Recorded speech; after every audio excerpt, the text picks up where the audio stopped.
বাংলায় আপনি যদি সাধারণ মানুষ হন, হিন্দু হন বা মুসলমান হন, শিখ হন বা খ্রিস্টান হন, আপনি যদি তৃণমূলের কোনো নেতা, মন্ত্রী, বিধায়ক, সাংসদের বাড়ির পরিবারের কেউ না হন, আপনি বিচার পাবেন না। আজকে অভয়া বলুন, তার কোনো বিচার নেই। আরে পুলিশ মন্ত্রী, মুখ্যমন্ত্রীর পুলিশ বিচার পাচ্ছে না।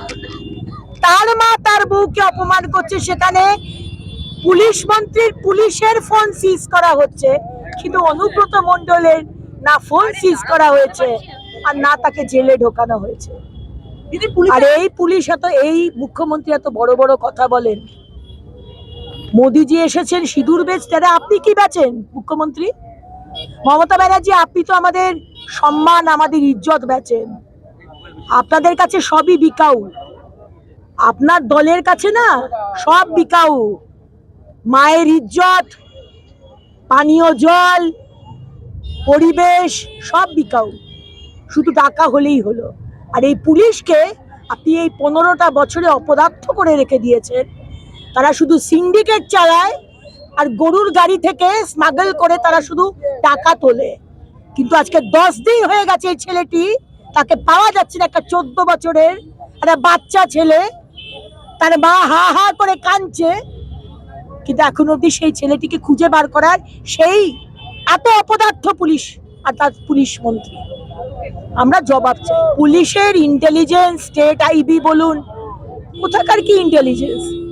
এখানে স্টেট আইবি কোনো কাজ করে? এখানে পুলিশ মন্ত্রী, মুখ্যমন্ত্রীর বাড়ির পিছন দিক থেকে মুখ্যমন্ত্রীর বাড়িতে লোক ঢুকে যায়। কিসের আইবি? পুলিশ কোনো কাজ করে? চোর ডাকাত ধরা আর খুনিদের ধরা এটা পুলিশের আজকের দিনে কাজ নয়।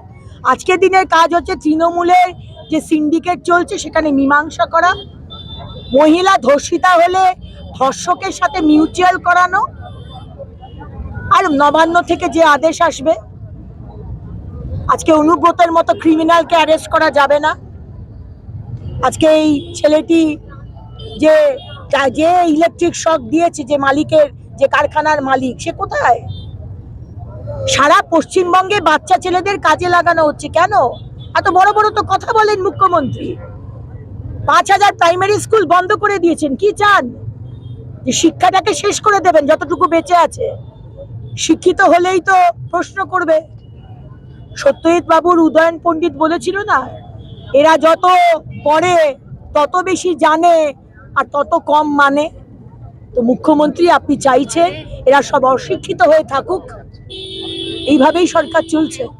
বাংলা খবর, আপনার রাজনীতি, আপনার আওয়াজ।